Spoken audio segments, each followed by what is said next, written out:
How you doing? Justin here. Today we are going to check out the 1 to 4 blues climb. Now this is the little bit after you've been on the 1 chord for the first 4 bars, well in the 4th bar of the first chord of your blues, you're going to gradually step up to the 4 chord. I did one of those little 59-second lessons, but there's a lot more to it than that I thought I'd do in this kind of extended one, just in case you've seen that little video already.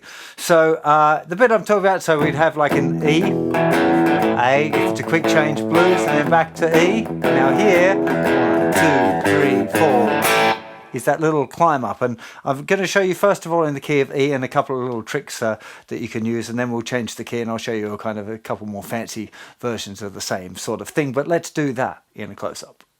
So for regular blues in E, we'd start off with an E chord, 2 bars, 3 bars, now here 4, 2, 3, 4, and going up to the A chord, which is the 4 chord. Okay, the E would be the 1, the A would be the 4, and the B would be the 5. So we're specifically looking at that particular change in bar 4. So even if it's a quick change blues, which would be E, 2, 3, 4, A, 2, 3, 4, and E, 2, 3, 4, 1, 2, 3, 4. Okay, it's still going to happen in that 4th bar. The actual climb starts on beat 2. So beat 1 would be the E, then beat 2 would be an F sharp, so a tone above the key that you're in. So you're in E, 2 frets higher, F sharp, and it's just chromatic, so it goes to G, G sharp, A. So 1, 2, 3, into bar 4, 1, 2, 3, 4, A. Now you could use just the individual notes as I've done there, climbing up to the A. A lot of people prefer to use a power chord, so particularly if you're doing this kind of thing. If you're doing blues in E here,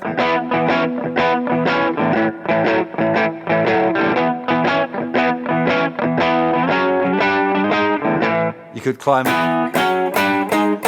that's getting a little bit high, or you could,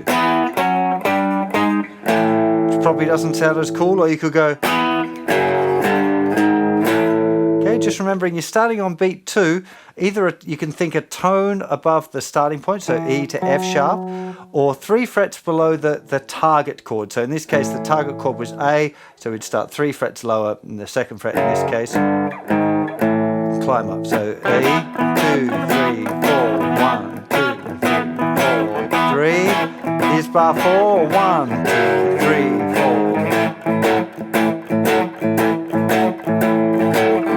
etc. Now, a really nice variation you might like to check out using open strings, so great for the key of E, is playing an E7, then you're using your 2nd finger in the 2nd fret of the thicker string, the open D string, and 3rd finger in the 2nd fret of the 3rd string, muting the 5th string, yeah? And that just moves up. Leave the D open all the time. It's not exactly the right note every time, but it's a really, really nice climb again from the E, A, E.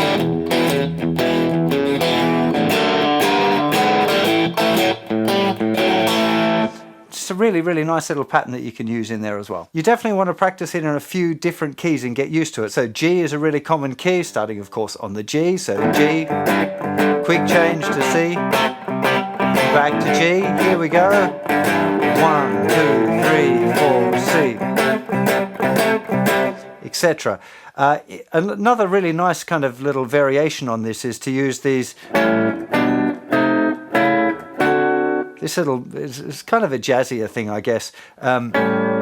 If you're not doing this kind of big chunky thing, this is a really nice movement. So this for the A7, I'm using 2nd finger down on the 6th fret of the 3rd string.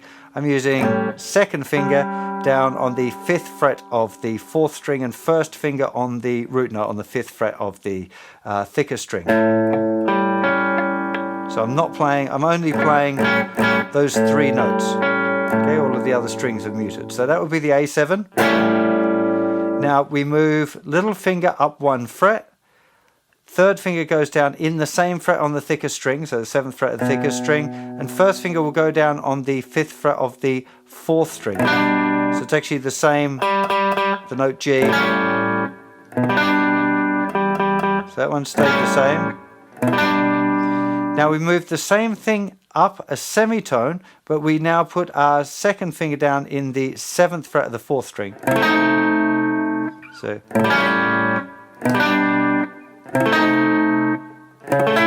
the last one again, first finger's going back, it's now 2 frets behind the fingers, it's staying on that note A. So on the 4th string you've got 2 on the note G, 2 on the note A, and then we'll end up on our D7. So A7. Think of this as a G bass with a B bass if you wanted to. C diminished. And an A with a C sharp bass. That could be what you call it, but it's... And then up to D7 using the same form as that we're using for the A. You know, just a nice little climb up. You could even...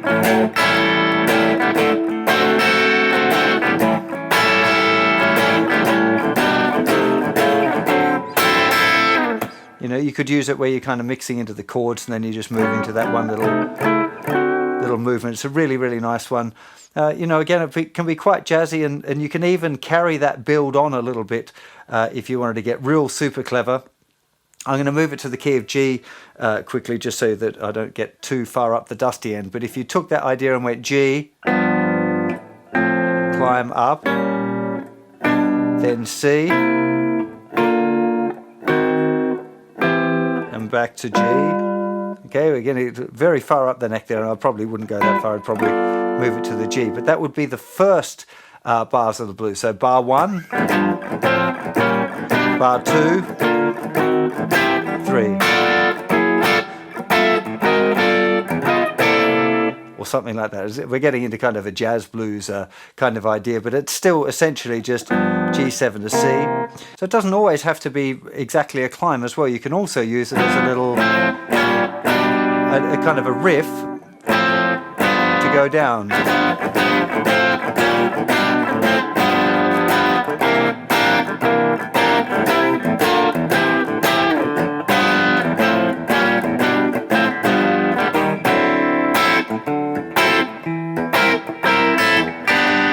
Kind of thing, you know. So it's a very nice little idea that you can use as a climb up to the 4 chord, but seeing as we're checking out the riff anyway, it's definitely worth exploring using it in other ways as well. Let's also just have a little look at the key of C. So if you're doing the climb up, say from here, and your 4 chord is there on the F, you're probably not going to want to get that far up the dusty end. You're probably much more likely to be dirty F, C, just to do those little semitones up to the 4 chord that way, rather than always thinking of it as you know, having to go further up the neck from the 1 chord. You can still think, well, it's upper tone, that's the note D, so I'm going to start on the D, but start on the 5th string instead of the 6th string. I mean, it's fairly basic stuff, this one, but it's one of those little tricks that a lot of people never seem to kind of get to grips with, and it's a really, really nice one, particularly if you're playing with a kind of a beginner guitar player or somebody who's not as confident with the changes. As soon as they hear you go, they'll know, oh, it's definitely time to make the chord change now up to the 4 chord. This is one of those tricks that you just have to put into practice. There's no real substitute for it. Just every time you're playing a blues, make sure that you're aware of where that little climb is. You don't want to use it all the time. It's one of those things that can be kind of overused. So, you know, use it with taste, and you'll find that it's a really effective tool to add to your blues bag. Hope you enjoyed that, and I'll see you for plenty more very soon. Please do subscribe to my YouTube channel if you dig what I do, and remember there's, well, I'd like to say thousands, but it's hundreds and way over 1,000 lessons now for completely free over on the website. So do go and check that out if you haven't already. See you soon. Bye-bye.